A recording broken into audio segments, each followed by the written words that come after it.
In the midst of their routine work, a crew of construction workers unexpectedly unearthed an entrance to a forgotten bunker. Its stone walls, covered in dirt, suggested it had been undisturbed for generations. With anticipation, they hammered down the stone walls. The moment their torchlights illuminated the bunker's interior, the workers froze, their faces draining of color at the chilling discovery that lay within. Jorah, the captain of the crew, was the first to carefully make his way through the now partly broken down stone wall. He had no idea what he was going to find on the other side, but his curiosity was too big to let anybody else make this discovery. But before we start, smash the like button, subscribe, and hit the notification bell so you never miss out on our upcoming stories.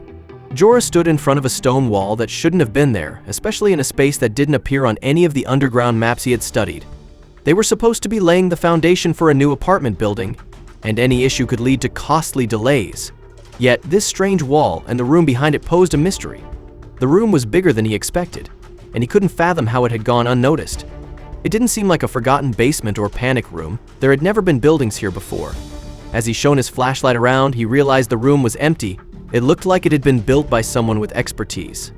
Then, as the light swept across the walls, Jorah noticed intricate symbols etched into the stone, adding another layer of mystery. These markings, neither modern nor recognizable, sparked his curiosity. They were complex, possibly ancient, and certainly mysterious. Jorah wondered about their origin and meaning, feeling a surge of excitement mixed with a hint of unease. Among the shadows, Jorah noticed a door old and robust, with a lock rusted over time. The locked door, like a silent guardian, seemed to hold secrets that were not yet ready to be unveiled. After several attempts at the door, Jorah decided to exercise caution. He couldn't risk damaging anything without understanding its significance. With a heavy heart, he chose to reseal the room, planning to return armed with more knowledge. Back on the surface, Jorah couldn't shake the image of the symbols from his mind. He began organizing a plan to research them. Consulting ancient texts, seeking out experts in forgotten languages, and delving into the history of the area became his new mission. The discovery of the room brought construction to a standstill. Jorah, usually focused on timelines and budgets, now found himself diving into a world of historical intrigue. The site, once bustling with activity, lay quiet, as if in respect for the mystery that lay beneath. Jorah's focus had shifted entirely to unraveling the secrets of the room. Night after night, Jorah pored over the photographs he'd taken of the symbols. His living room, once a place of relaxation, now resembled a researcher's den, with books on ancient scripts scattered everywhere. His obsession with deciphering the symbols grew as each line, curve, and mark seemed to whisper secrets from a long-forgotten era. Seeking further understanding, Jorah reached out to historians and linguists. Their discussions, filled with theories and debates, often extended late into the evenings. These experts, intrigued by Jorah's findings, pored over the symbols, attempting to connect them to known ancient languages. Each meeting brought new insights, yet the full understanding of the symbols remained elusive. Jorah spent hours comparing the symbols to ancient texts. He meticulously noted every similarity and pattern. The symbols started to form a linguistic puzzle, intricate and complex. He felt he was on the brink of a significant discovery, one that could unravel the room's secrets. His relentless dedication began to bear fruit. Slowly, pieces of the puzzle started fitting together. Small breakthroughs in understanding the symbol's structures and possible meanings emerged. Jorah's heart raced as he began to decipher fragments of the symbols. They seemed to tell a story, or perhaps a set of instructions from a distant past.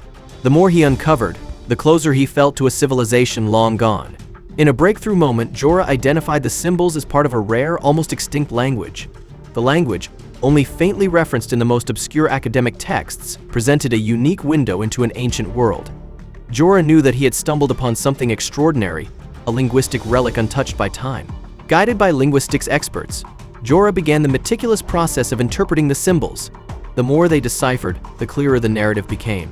It was like assembling a jigsaw puzzle of an ancient civilization's thoughts and beliefs.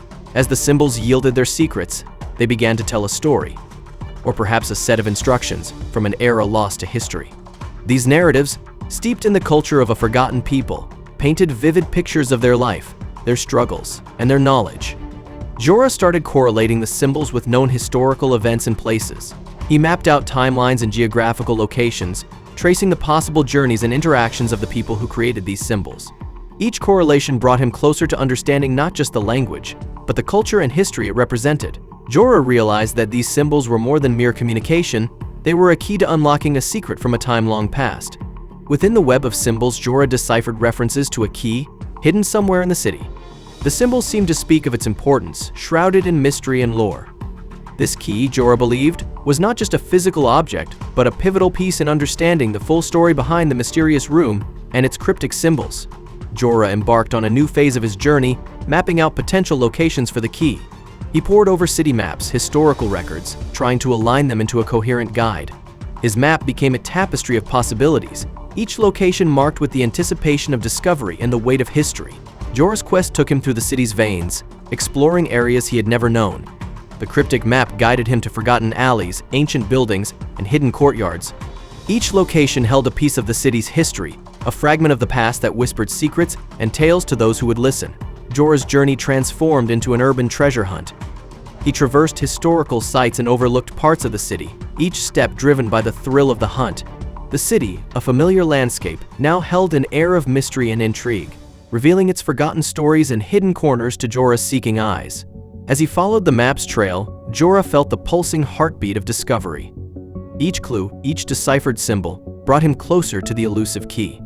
The anticipation grew with each passing day. He could almost feel the key's presence, hidden yet waiting, a silent witness to the city's untold stories and buried secrets. Jorah's journey led him to the city's historical landmarks, each a sentinel of the past. He scoured these places, looking for clues that might align with the symbols from the room. At each site, he carefully studied architectural details and relics, searching for any sign that could point to the hidden key's location. In the quiet halls of public archives, Jorah immersed himself in dusty tomes and ancient records. He meticulously combed through old maps, property documents, and forgotten manuscripts. Each document held the potential to unlock a new clue, a new pathway in his relentless search for the key and the secrets it guarded. Seeking a deeper connection to the city's history, Jorah interviewed longtime residents. Their stories, rich with personal memories and anecdotes, painted a vivid picture of the city's transformation over the years. Jorah listened intently, hoping their recollections might unknowingly reveal hints about the key's whereabouts. Jorah's quest was not without obstacles.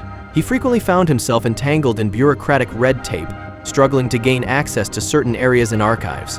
These challenges tested his patience and determination as he navigated the maze of permits and permissions, all in the pursuit of the elusive key. During his search, Jorah encountered numerous misleading clues and dead ends. He learned to navigate the deceptive trails with a mix of skepticism and hope, understanding that the path to discovery was often riddled with illusions.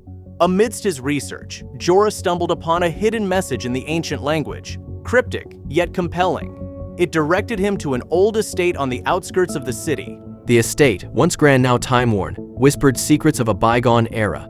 As Jorah explored its grounds, he sensed a deep connection between this place and the symbols from the room.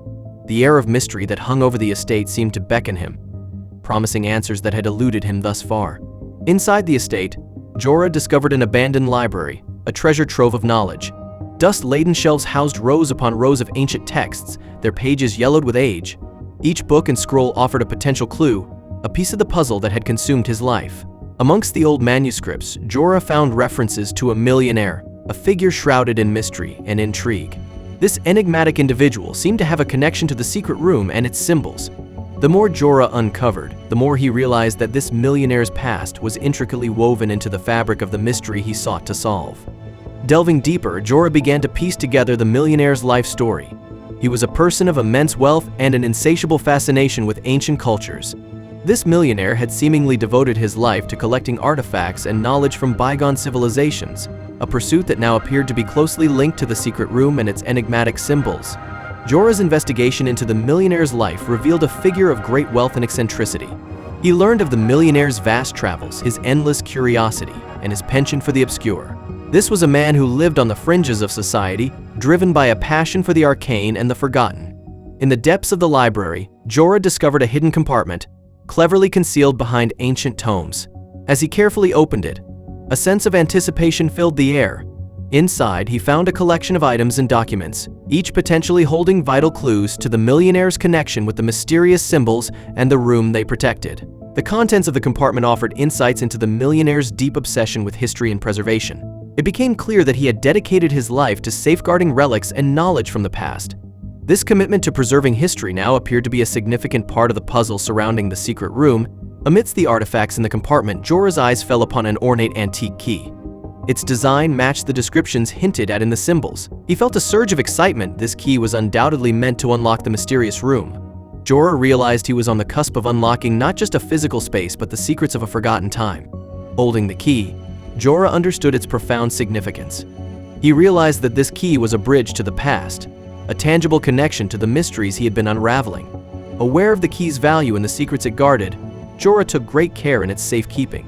He knew that returning to the construction site with the key marked the beginning of a new chapter in his journey. With a sense of responsibility, he secured the key, preparing for the moment when he would unlock the room and reveal its hidden truths. As he planned his return to the site, Jorah theorized about the connection between the key and the symbols. He speculated that together they would unlock more than just a physical space. They were perhaps parts of a larger puzzle, pieces of a story that spanned across time, waiting to be pieced together to reveal the full scope of the millionaire's legacy. Jorah began to prepare for his return to the construction site.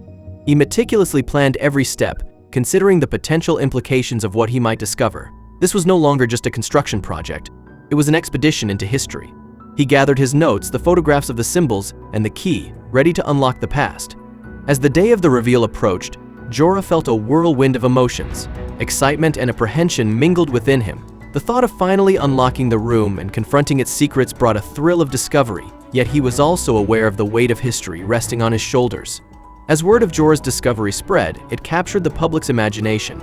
Media outlets clamored for details, and the story circulated widely, stirring a wave of intrigue and speculation. People from all walks of life became captivated by the mystery of the hidden room and the secrets it might hold. The site, once just another construction project, had become a focal point of widespread fascination. Local historians and cultural experts were particularly enthralled by Jorah's findings. They reached out, eager to offer insights and support. Their expertise in the city's history and ancient cultures added depth to the unfolding narrative. Discussions and debates about the room's origins and purpose became a topic of intense scholarly interest, further fueling the public's curiosity. With the growing attention came mounting pressure. Everyone wanted to know what lay behind the locked door. But Jorah remained cautious. He understood the fragility and significance of the discovery. Ensuring the integrity and preservation of the site was his top priority. Despite the increasing impatience of the public and media, Jorah was adamant about protecting the site and its potential artifacts. He advocated for a careful, methodical approach to unveiling its secrets. He knew that any recklessness could lead to the loss of invaluable historical and cultural treasures. Amidst the excitement, there arose concerns about the security of the site. The possibility of looting or damage became a real fear.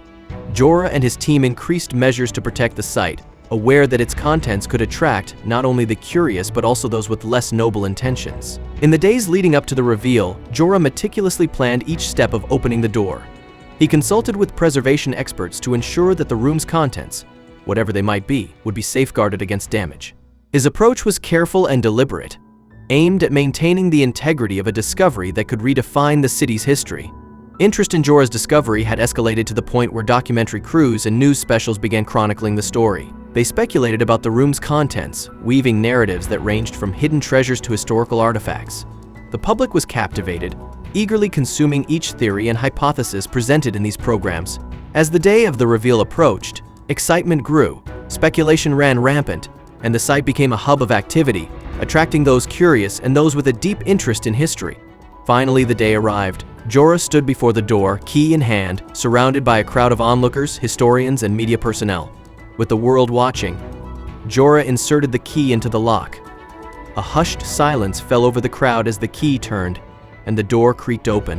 Inside was a vault of history, shelves laden with artifacts, scrolls and coins, their golden glint shining in the flashlight's beam. The room, hidden for so long, was now exposed, offering fragments of stories that spanned centuries. It was a treasure trove rich in cultural and historical significance, far beyond monetary value. Among the artifacts, Jorah found a yellowed diary, written by the millionaire himself. It offered an intimate look into his thoughts, detailing his journey, the creation of the room, and the reasons for its secrecy. The diary revealed the millionaire's eccentricities, his obsession with history, and his need to protect the past. It chronicled his adventures, acquisitions, and the rationale behind his secretive lifestyle. The bunker, more than just a storehouse, was a sanctuary for history, a personal museum to safeguard cultural treasures from a world he felt was careless with them. Jorah's discovery, fueled by the insights in the diary, thrust him into the national spotlight. Media outlets hailed it as a significant historical breakthrough. He was celebrated as a hero, an accidental archaeologist who unearthed a lost chapter of the city's history. Awards and accolades followed, and the discovery sparked renewed interest in the city's past. The artifacts became a source of pride for the community, with museums and educational institutions eager to study them. In the quiet moments after the whirlwind, Jorah reflected on his journey. What began as a routine project had transformed him into a guardian of history. He had bridged the past and present, gaining a deeper appreciation for history's mysteries. Jorah realized that history is not just something to read, but something to experience and preserve. Sitting among the artifacts, he realized he had uncovered more than a room. He had unearthed a legacy. His discovery was a reminder that the past is always beneath our feet, waiting to be rediscovered. Thank you so much for watching. If you enjoyed this story, don't forget to hit that like button, subscribe, and ring the notification bell so you never miss another unbelievable tale like this one.